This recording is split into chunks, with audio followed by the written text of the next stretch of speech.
They said Alpha King Terran had never been defied. Not once. Not ever. Those who tried were buried before sunset, their names erased from memory, their bloodlines ended. He ruled Valdros with a silence more terrifying than any roar, and the kingdoms he'd conquered had learned one truth above all others: kneel or die. So when the tribute selection came to the village of Ashenmere, and the king himself arrived to inspect the offerings, no one expected what happened next. Vesna stood among the women lined up like cattle. She kept her head down, her hands clasped, her breath shallow. She had survived 6 years in hiding by being invisible. 6 years since Solmara fell. 6 years since her family burned. Then the king stopped in front of her. "Kneel," his commander ordered. Every woman around her dropped instantly, but Vesna's body refused. Some ancient defiance, some buried pride, some death wish she didn't know she carried rose up through her spine and locked her knees in place. She lifted her eyes and met his gaze. The crowd gasped. The commander reached for his blade, but the king raised one hand, stopping everything. He studied her for a long, terrible moment. Then, with a voice like winter wind, he said, "I'll take this one." He didn't kill her. He chose her. And neither of them understood what that choice would cost. The morning had begun with mist and silence, as all cursed mornings did in Ashenmere. Vesna had woken before dawn, her body stiff from sleeping on the floor of the miller's shed. She was allowed to stay there in exchange for grinding grain until her fingers bled. It wasn't kindness. It was transaction. Everything in her life had become transaction since the fall of Solmara. 6 years ago, she had been a princess. She had worn silk against her skin, eaten from golden plates, and fallen asleep to her mother's voice singing the old songs of their bloodline. Then the wolves of Valdros came. King Maegor, Terran's father, had led the siege himself. The castle burned for 3 days. Her parents, her brothers, all of them gone. Her younger sister Ilyana had been only 7. Vesna never found her body in the ashes. For the first year, she'd let herself hope.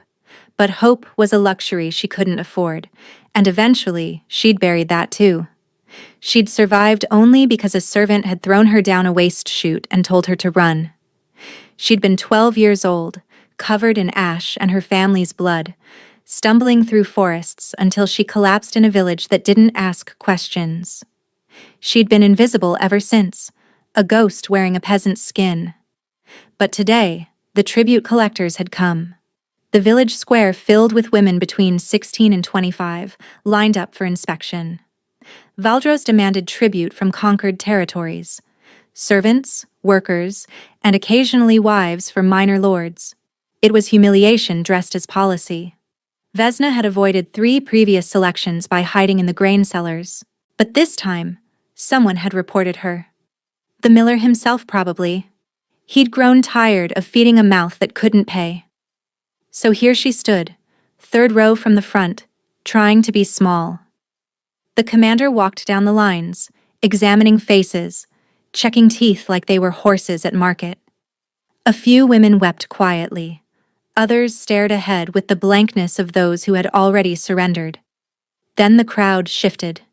A ripple of terror moved through the square, starting at the edges and rushing inward. Vesna heard the whispers before she understood them. The king. The Alpha King himself. Gods preserve us? Why is he here? Vesna's blood turned to ice. King Terran never attended tribute selections. He ruled from his fortress in the mountains, a shadow more than a man. Rumors said he hadn't smiled in 10 years. Rumors said he'd killed his own brother for looking at him wrong. Rumors said his eyes could see lies the way wolves could smell fear. But here he was. He walked through the crowd, and the crowd parted like water before a blade. Vesna kept her head down, but she could feel him approaching. His presence was a weight, a pressure, a storm rolling closer. The commander barked orders. The women knelt row by row, foreheads pressed to dirt. Vesna's row, her turn. She heard the word clearly: kneel. Her body didn't move. It wasn't courage. It wasn't defiance. It was something older. something bred into her bones during those first 12 years when she'd been taught that princesses of Solmara bowed to no foreign king. Her mother's voice echoed in her skull. Your bloodline kneels to the gods alone. She remained standing. The silence that followed was absolute. Vesna felt the commander's fury before she heard it. I said kneel, girl. His hand gripped her shoulder, forcing her down, and then, without thought, without permission, she did the one thing no one in Valdres had done in a decade. She looked the Alpha King directly in the eyes. His face was carved from shadow and severity. Sharp cheekbones, a jaw like quarried stone, and eyes the color of molten ore. But it wasn't his beauty that stole her breath. It was the surprise she saw flicker there. Just for a moment. Just long enough to be real. He hadn't expected this. Your name, he said. Not a question. A command. Vesna's throat closed. She couldn't give her real name. Couldn't reveal the bloodline that would get her executed on the spot. So she gave the name she'd been using for 6 years. Vesna. Just Vesna. Just Vesna. He repeated, tasting the words. And you refuse to kneel? I cannot, Your Majesty. A murmur ran through the crowd. The commander's hand went to his sword, but the king raised one finger and all movement stopped. He studied her for a long moment. His gaze moved over her face, her posture, her clenched fists. She could see him calculating, weighing, deciding. Then he spoke, and his voice carried across the square like a death sentence. I'll take this one. The commander sputtered. Your Majesty, she defied a direct order. The law demands... The law, Taryn said quietly, is whatever I decide it to be. He turned and walked away without another word.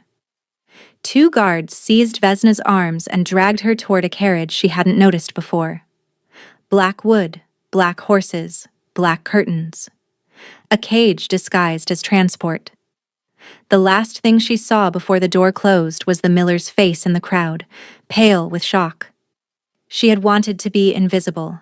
Now she belonged to the one man who saw everything. The carriage moved for hours through mountain passes and frozen valleys. Vesna sat rigid on the velvet seat, her wrists unbound but her body a prison of tension.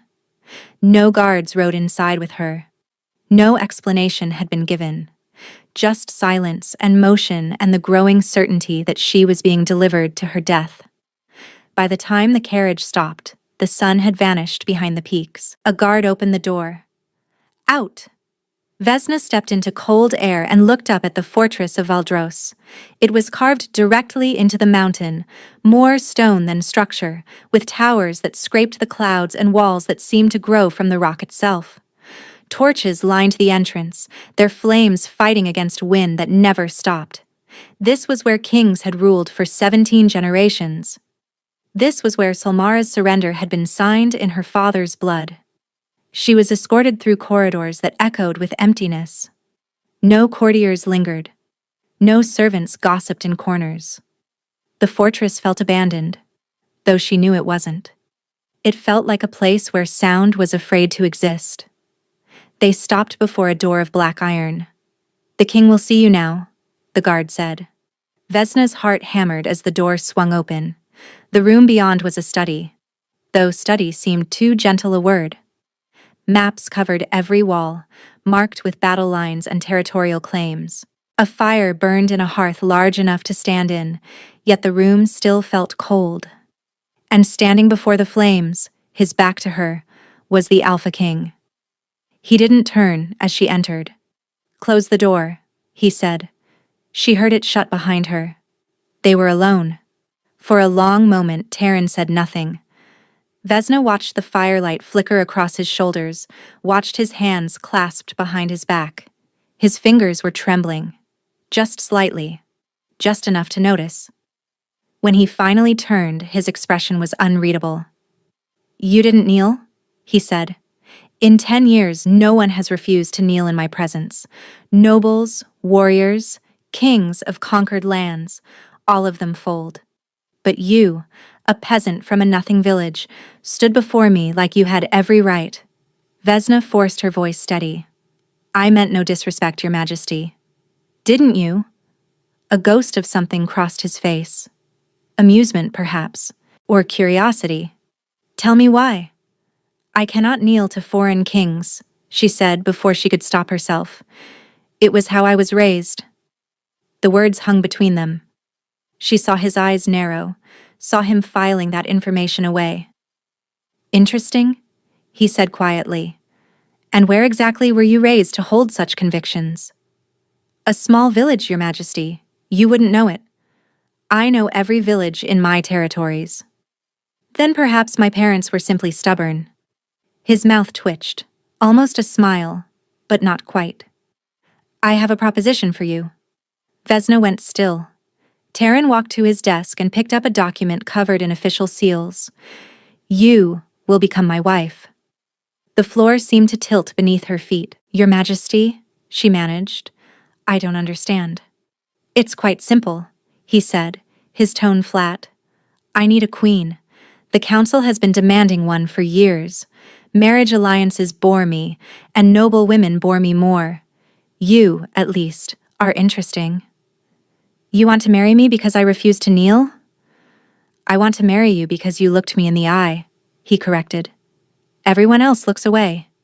Everyone else trembles. You looked at me like I was just a man. He paused. I found it refreshing. Vesna's mind raced. This was insane. He was insane. She was a fugitive princess hiding in plain sight, and he wanted to make her queen. What would this marriage entail? She asked carefully. Appearances, he said. Public functions, formal dinners, the occasional ceremony. Beyond that, nothing. You'll have your own chambers, your own servants, and your own life. I have no interest in a true marriage. I have no interest in love. His voice hardened on that word. I require a queen in name, nothing more. She should refuse. Every instinct screamed danger, but another part of her mind was calculating. As queen, she would be untouchable, protected, hidden in the last place anyone would look for a Solmoran princess. And if I say no, she asked, then you'll be returned to your village and will pretend this conversation never happened. Vesna studied him. His face revealed nothing, but his hands were still trembling. And now she noticed other things. The faint shadows under his eyes, the tension in his jaw, the way he stood slightly turned, as if ready to flee his own skin. Something was wrong with him, something he was hiding. I accept, she said. Taryn blinked. For just a moment, he looked genuinely surprised. You don't want to negotiate? Demand conditions? Would you grant them? No. Then why waste words? She lifted her chin. I'll be your queen in name, Your Majesty. I'll play my part. But I have one question. He waited. Why me? Truly. You could have any noble woman in Valdros. Women with lands, armies, alliances. Why choose a peasant who embarrassed you in public? Taryn was silent for a long moment. Then he walked toward her, stopping close enough that she could feel the cold radiating from his body. It was unnatural, that cold. Wrong, somehow. Because I looked at you, he said quietly, and for the first time in 10 years, I felt something other than nothing.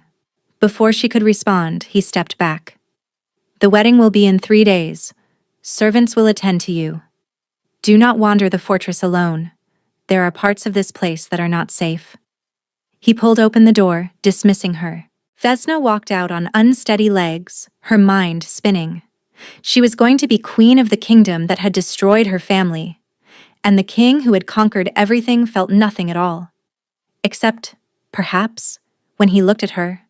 Vesna stood in the center of the room, turning slowly, taking in the canopied bed, the roaring fireplace, the windows overlooking a frozen courtyard.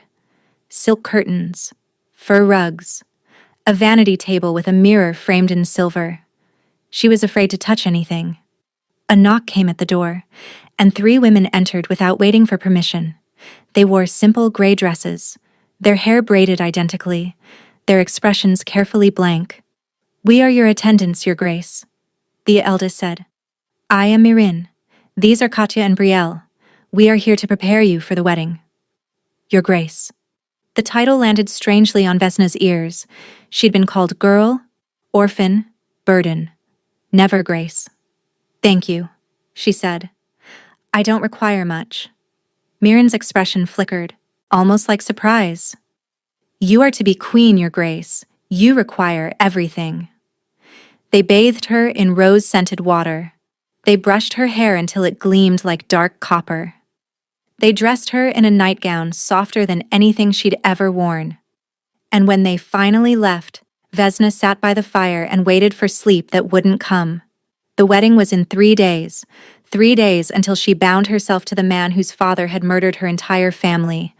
3 days until she became complicit in her own erasure. She was still staring at the flames when someone knocked.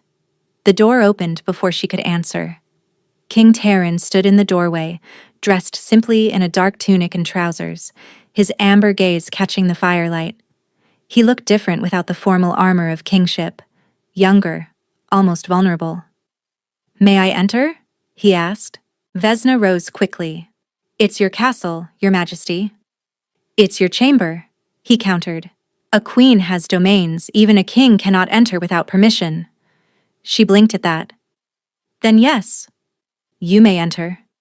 He stepped inside and closed the door behind him. For a moment he simply stood there, as if uncertain why he'd come. I couldn't sleep, he admitted finally. I thought perhaps you couldn't either. You thought correctly. They stood in silence, the fire crackling between them. Vesna noticed again how he positioned himself, always slightly turned, always ready to retreat, like a wounded animal expecting attack. You said there are parts of this fortress that aren't safe, she said carefully. What did you mean? Terran's jaw tightened.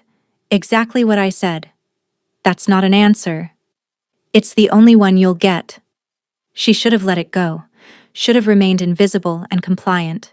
But something about his evasion sparked the same defiance that had kept her standing in that village square. If I'm to be your queen, she said, even in name only, I deserve to know what I'm walking into. What are you hiding?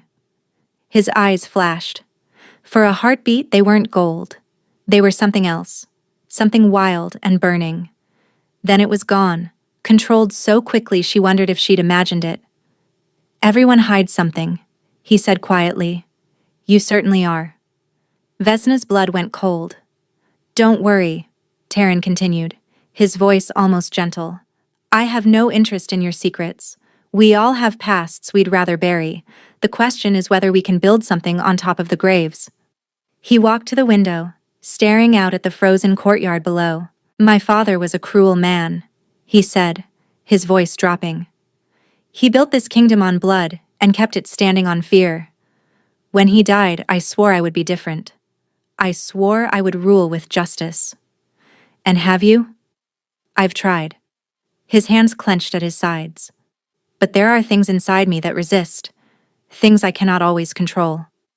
What things? He turned to face her, and this time she saw it clearly. The tremor in his hands, the slight elongation of his nails, the way his pupils seemed wrong, too sharp, too animal. Do you know why no one defies me and lives? He asked. It's not because I choose to kill them. It's because when my anger rises, when my emotions break free, I become something that cannot stop killing. Vesna's breath caught. My bloodline carries a curse, Terran said. A punishment, perhaps, for the sins of my ancestors. The stronger my emotions, the faster I transform. If I lose control completely, I will become a beast beyond reason. A monster that destroys everything it touches. He met her eyes.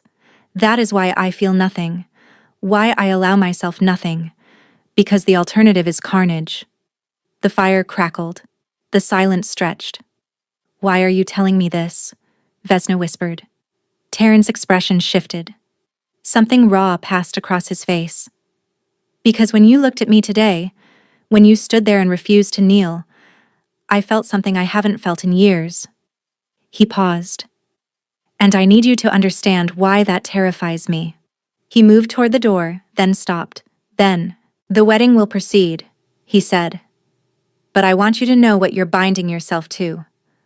I want you to understand that if you ever make me feel too much, I may become something neither of us can survive.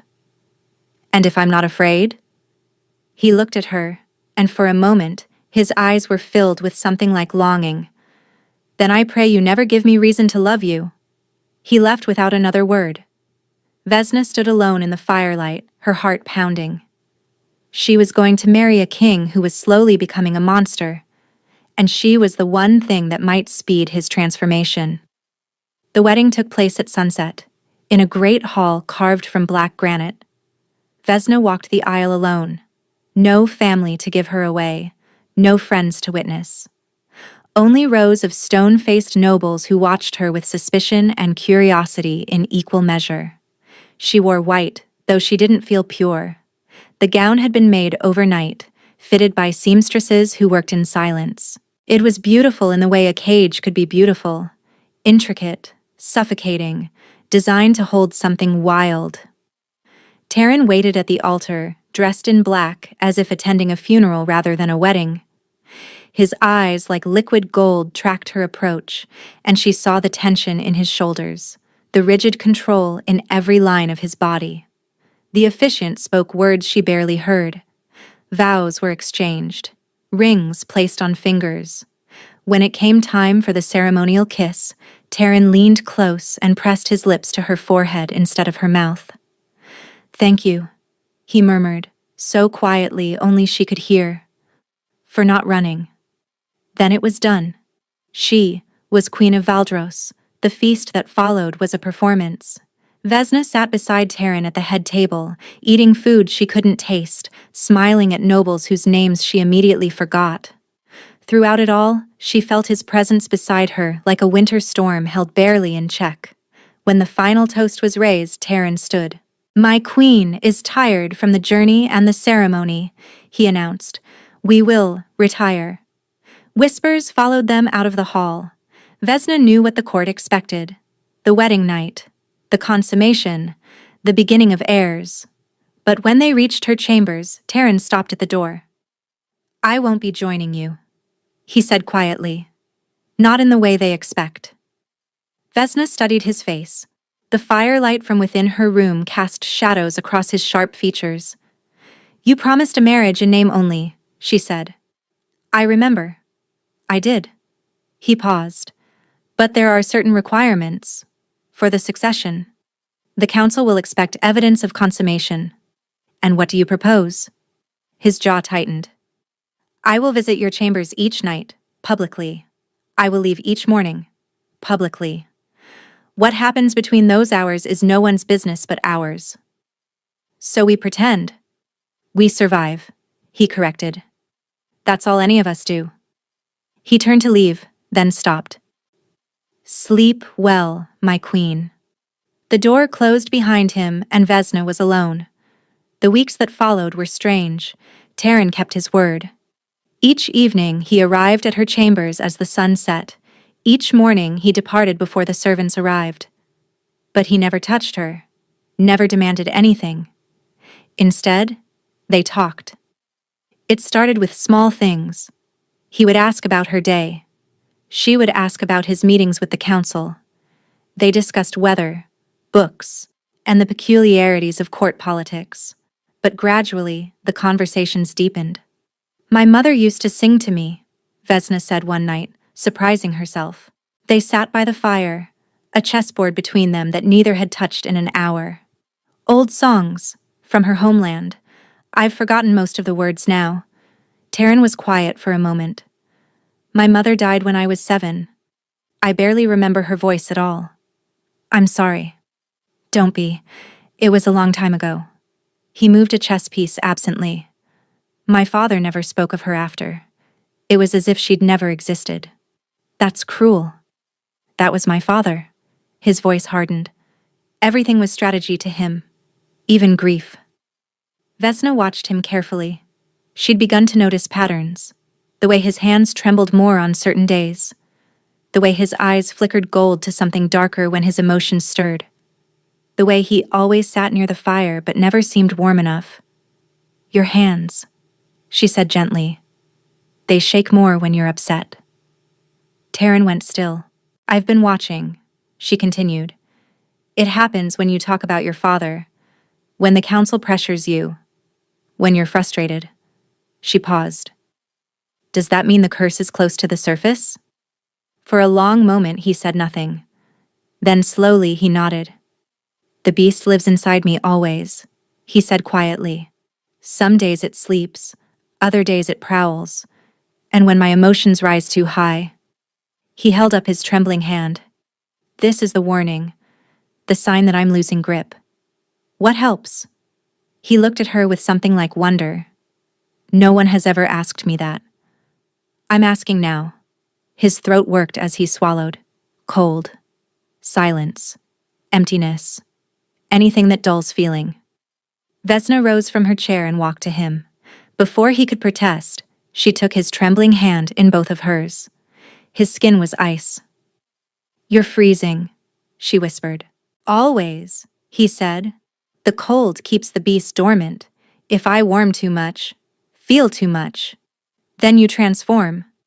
Yes, she should have released him, should have stepped back, maintained distance, protected herself.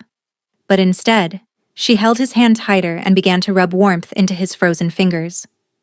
Taryn made a sound, half gasp, half groan. His eyes fluttered closed. What are you doing? He managed. Helping, she said simply. You shouldn't. Then tell me to stop. He didn't. They stayed like that for a long time, her warm hands wrapped around his cold ones, the fire crackling beside them. When Vesna finally looked up, she saw something in his expression she hadn't seen before. Fear, longing, hope, and beneath it all, the first flicker of something dangerous. Months passed. Vesna learned the rhythms of the fortress, the politics of the court, and the 1,000 small rituals of being queen. She smiled at nobles, attended council meetings, and played the role Tehran needed her to play. But at night, when the performance ended and they were alone, she learned him. She learned that he loved poetry, but hid the books under maps so no one would know. She learned that he visited the kitchens at midnight to eat pastries he'd been forbidden as a child. She learned that he had a brother once, who died in circumstances no one would explain. And she learned that she was falling in love with him. It happened slowly, then all at once. The way he listened when she spoke, as if her words mattered. The way he asked her opinion on matters of state, and actually considered her answers. The way he looked at her when he thought she wasn't watching, like she was the first sunrise after an endless winter. One evening, he arrived at her chambers looking particularly exhausted. His hands shook badly. His eyes kept flickering. Difficult day? She asked. The council wants me to lead a campaign against Thornwick. They've refused tribute for the 3rd year. He sank into the chair by the fire. I told them no. Why? Because the last time I led an army into battle, I lost control. His voice dropped. I killed enemies, yes, but I also killed my own men. I couldn't distinguish friend from foe. I was just rage. He looked at his trembling hands. 17 soldiers died by my claws that day. Good men. Loyal men. Vesna moved to him. She knelt before his chair and took his hands again, warming them as she'd done 100 times before. That wasn't you, she said firmly. That was the curse. It's the same thing. It isn't. She lifted his hands to her lips and kissed his frozen knuckles. You are kind, Taryn. You are just. The beast is a disease, not your identity. His breath caught. That burning gold stare fixed on her face with an intensity that made her heart race. Vesna, he whispered, you need to stop. Why? Because every time you touch me, every time you look at me like that, the beast grows stronger. Not with rage, with something else, something worse. She understood. She understood, and she didn't care. I love you, she said. The words fell between them like stones in still water. Taryn's eyes went wide, his hands clenched around hers. For one perfect moment, she saw everything in his face. Joy, terror, desperate hope. Vesna, he breathed. He stopped. His body went rigid. Terran? His hands tore from hers as he doubled over, clutching his chest. A sound escaped him, something between a howl and a scream. His eyes blazed gold, then shifted to burning amber, then something inhuman entirely. Run, he gasped. Vesna, run. She didn't run. She grabbed his face in her hands and forced him to look at her. I'm here, she said fiercely. I'm not leaving. Fight it. Fight it for me. His body convulsed. She saw fur ripple beneath his skin, saw his nails lengthen into claws, saw the beast rising, consuming, transforming. Then his eyes met hers, and for one heartbeat, the gold returned. Just the gold. Just him. I love you, he whispered, and then he collapsed in her arms. Vesna screamed for help. Guards burst through the door. Servants followed. Within moments, the king's physicians surrounded Terran's unconscious form, shouting orders, checking pulses, calling for remedies. What happened? The head physician demanded. I don't know. Vesna lied. We were talking and he just collapsed. They carried him to his chambers. Vesna followed, refusing to be separated.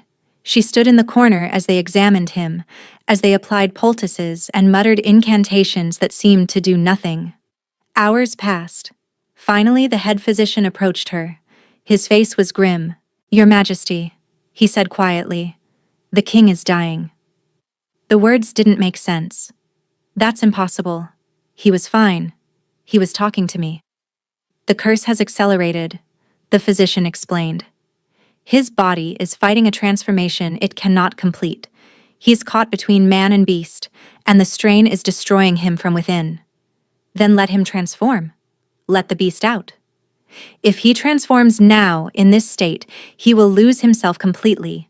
The man you know will be gone. Only the monster will remain. Vesna's legs nearly gave out. How long? Days, perhaps. A week at most. She pushed past him and went to Terran's bedside. He lay still as death, his skin pale as snow, his hands like ice even beneath the blankets. But she could see his chest moving, barely. Slowly.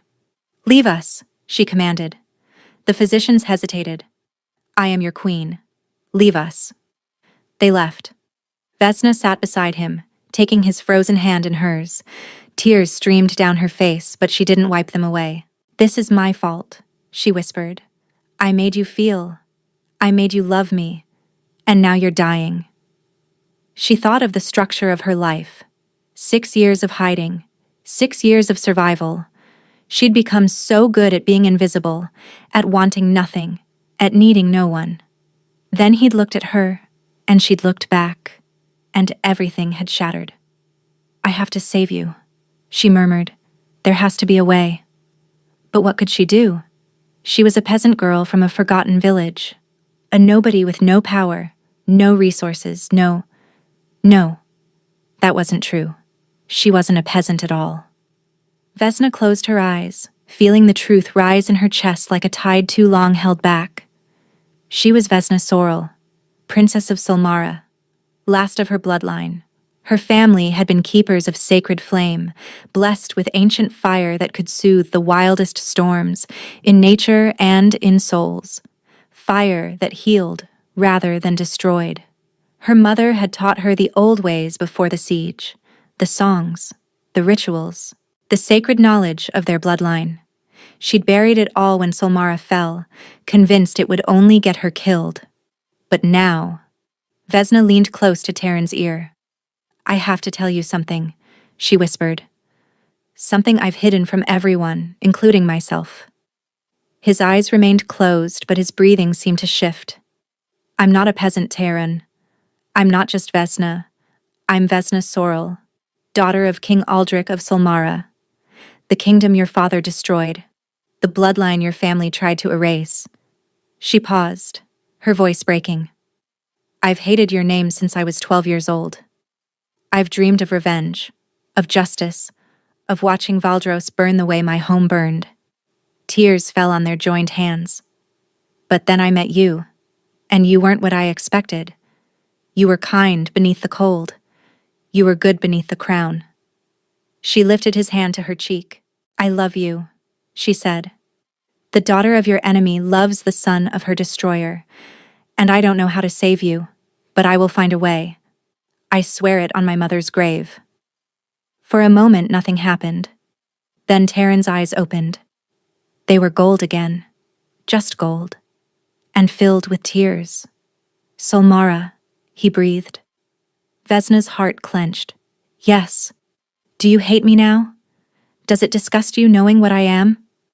Taryn's cold hand rose to touch her face. Hate you? His voice was barely a whisper.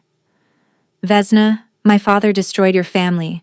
My bloodline murdered everyone you loved. You should hate me.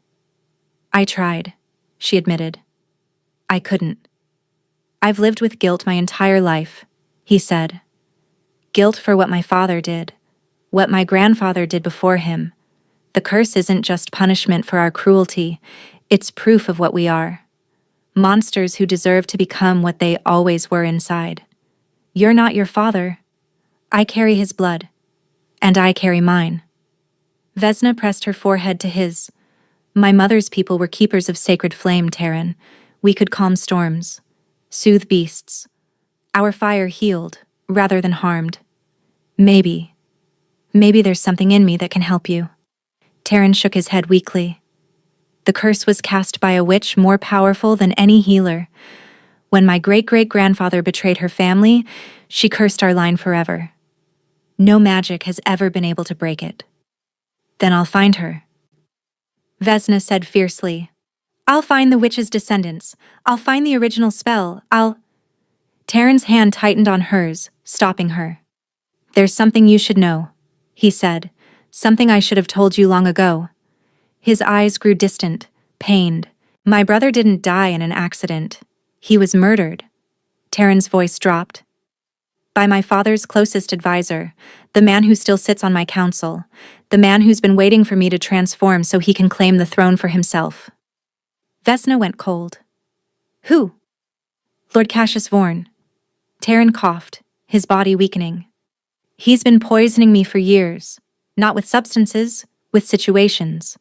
Manufacturing crises, stoking conflicts, anything to push my emotions to the breaking point. He wants the beast to emerge. He wants me gone. Why haven't you stopped him? Because I have no proof. And because... Taryn's eyes closed.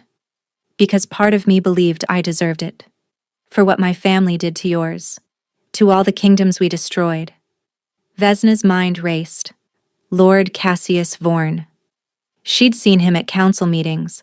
A silver-haired man with cold eyes and a voice like oil. He'd been the first to bow to her. The first to offer congratulations on her marriage. The first to suggest she might be happier with chambers farther from the king's.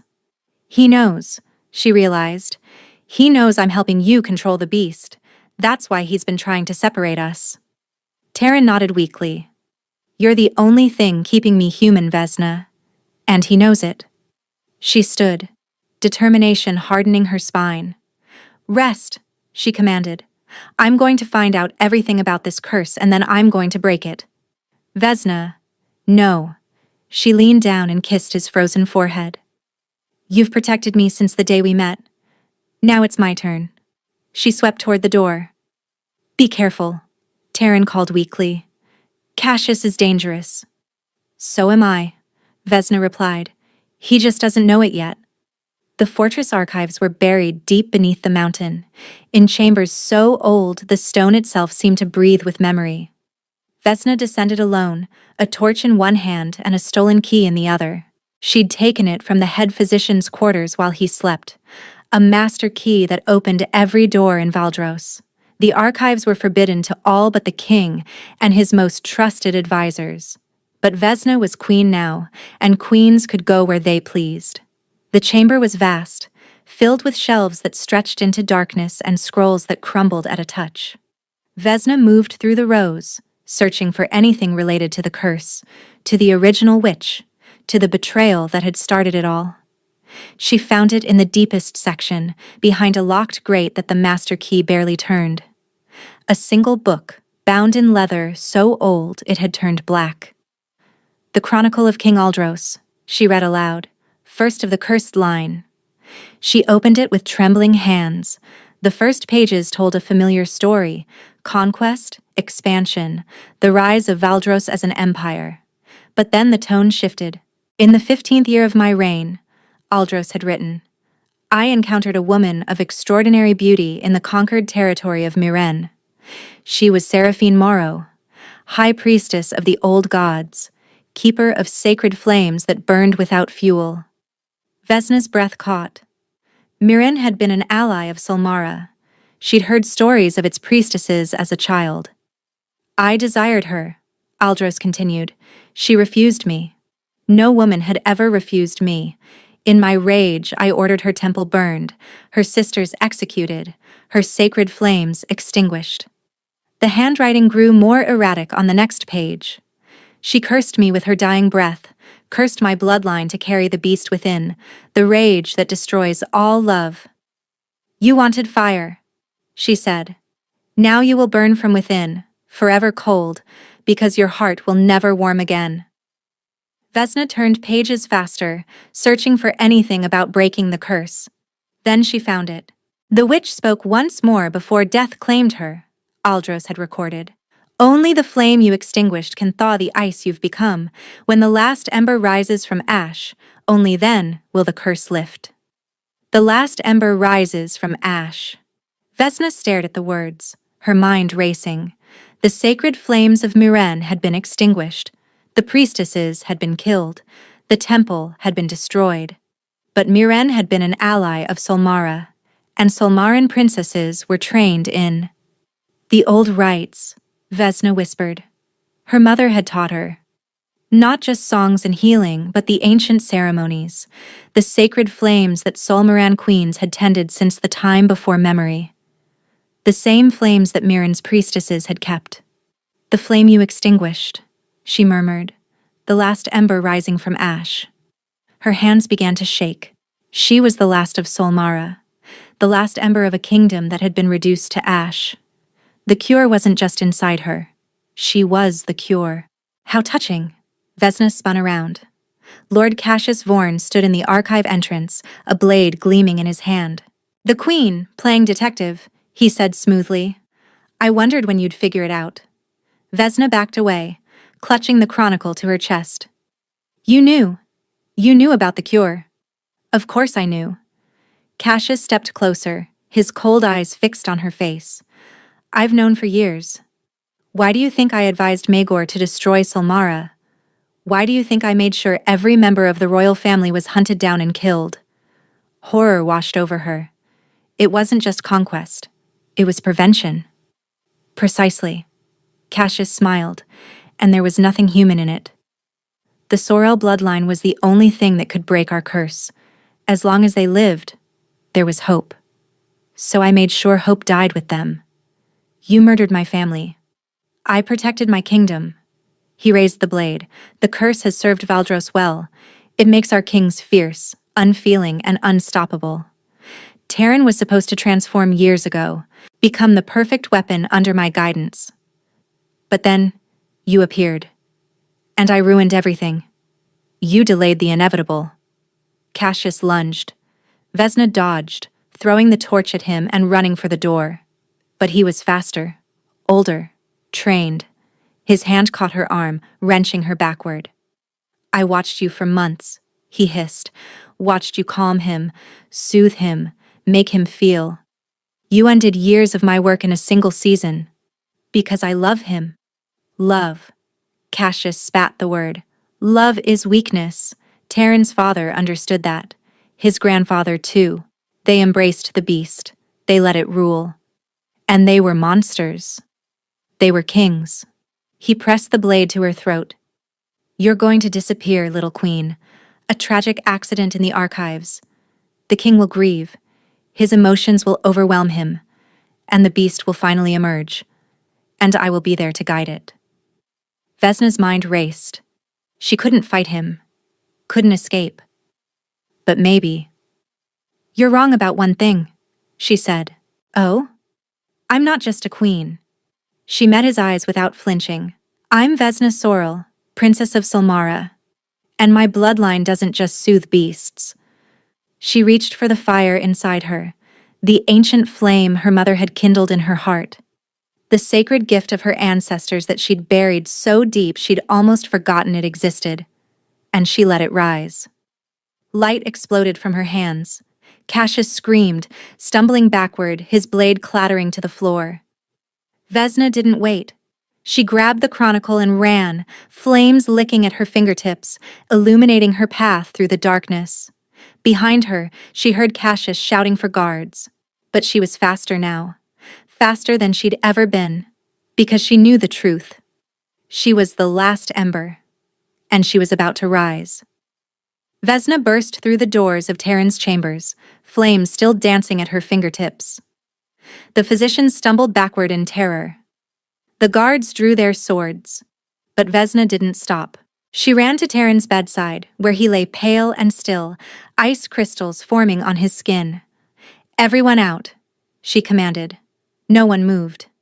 "I am your queen, and I am ordering you to leave, now." The head physician stepped forward. "Your Majesty, whatever you're planning, we'll either save him or kill us both." Vesna's voice cracked. "But he's dying anyway, so unless you have a better solution, get out of my way." They left. The door closed. Vesna knelt beside the bed, taking Terran's frozen hands in her burning ones. Steam rose where fire met ice. "Terran," she whispered, "I need you to hear me. I know how to break the curse." His eyes fluttered open. The gold was fading, replaced by something darker, something feral. "Vesna," his voice was barely human. "You need to run. I can feel it coming. The beast—" "I'm not running." She pressed his hands harder. "The curse was cast by a priestess of Myron. Sacred flame, extinguished by your ancestor. Only the flame you extinguished can thaw the ice," she said, "when the last ember rises from ash." His brow furrowed with confusion. "I'm the last ember, Terran. Solmara and Myron were allies. We shared the sacred fire. My mother kindled it in me before she died." Tears streamed down her face. "I buried it because I thought it would get me killed. But it was always there, waiting." "Vesna, I love you," she said fiercely, "and I'm going to save you. But I need you to trust me. Can you do that?" For a long moment, he said nothing. Then, slowly, he nodded. Vesna closed her eyes and reached deep inside herself. She thought of her mother's voice, singing the old songs. She thought of her father's hands, warm and steady as he taught her to ride. She thought of her brother's laughter, her baby sister's first smile, the castle that had been her home. All of it gone, all of it ash. But ash could hold embers, and embers could become flame. The fire rose in her chest, spreading through her veins, filling her with light and heat, and something ancient beyond words. When she opened her eyes, her hands were blazing with golden fire, not destructive, not burning, but warm, healing, sacred. She placed her hands on Terran's chest, directly over his frozen heart. He screamed.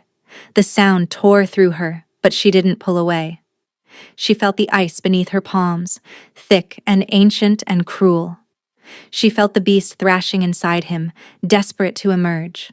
She felt centuries of curse, generations of cold, all the accumulated hatred and punishment that had been passed down through his blood. And she burned through it all. "I forgive you," she whispered. "Not for what you did. You've done nothing wrong. I forgive your bloodline. I forgive the sins of your fathers. I release the debt they owed." The fire blazed brighter. "You are not your ancestors, Terran. You are not the monster they became. You are the man who chose a peasant girl because she looked him in the eye. You are the king who never wanted power. You are the husband who held my hands every night just to feel warm."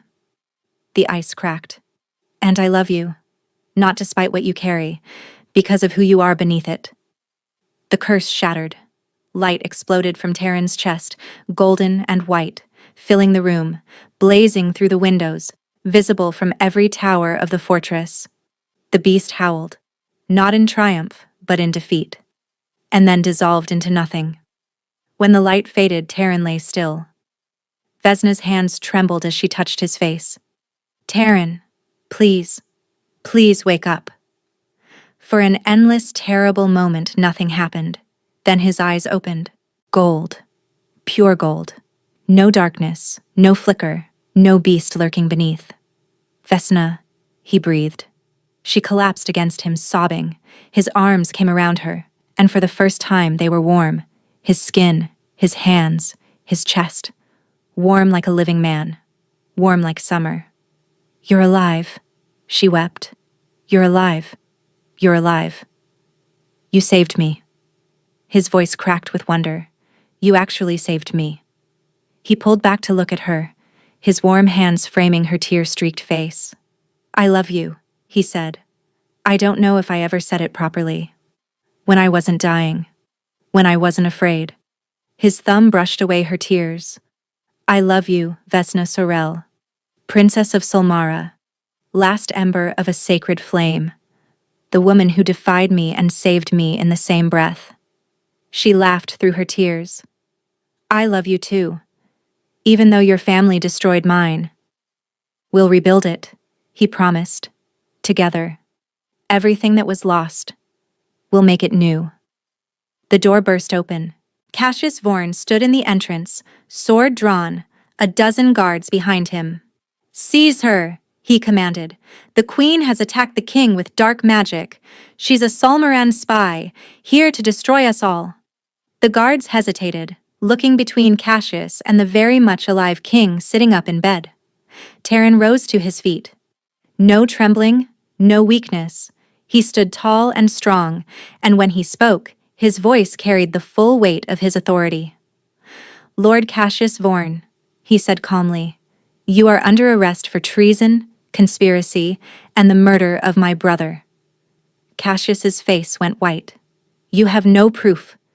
I have the queen's testimony. I have the chronicle from the archives, which she recovered before you tried to kill her. Terran's eyes blazed with that pure gold light. And I have 10 years of watching you manipulate everyone around me while I was too cursed to stop you. He stepped toward Cassius, and the guards parted to let him pass. You wanted the beast, Terran said quietly. You spent years trying to unleash it. But you forgot something, Cassius.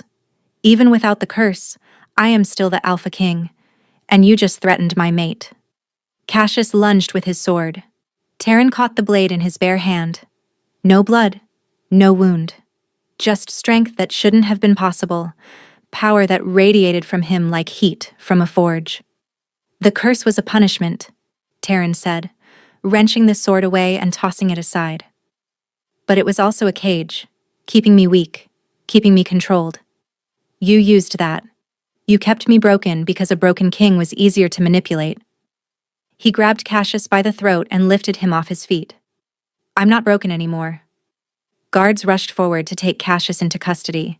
He screamed threats, promises, curses of his own, but no one listened. He was dragged away. His power dissolved in an instant. When the chamber was empty again, Terran turned back to Vesna. She stood by the bed, flames still flickering faintly at her fingertips, her face tear-streaked but radiant. So, she said softly, what now? Terran walked to her and took her hands.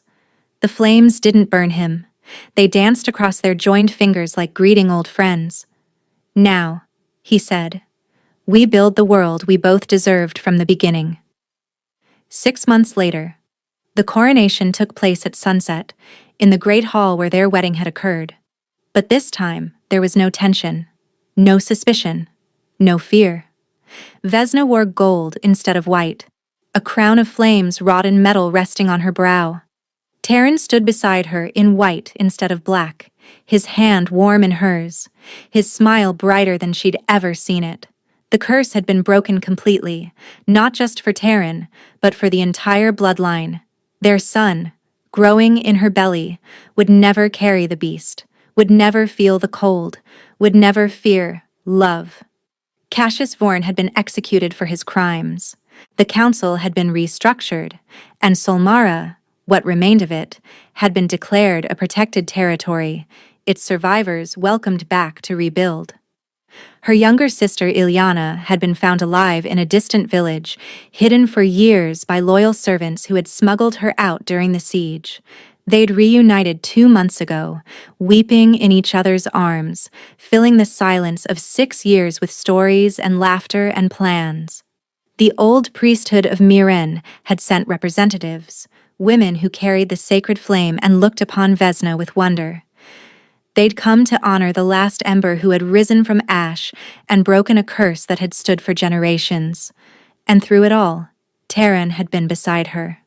Warm, present, alive. "My queen," the officiant announced. "Will you accept the people's blessing?" Vesna looked out at the hall, at the faces that had once stared at her with suspicion. Now they looked at her with hope. "I accept," she said. Cheers erupted. Later, when the feast had ended and the crowds had dispersed, Vesna and Terran stood alone on the balcony overlooking the kingdom.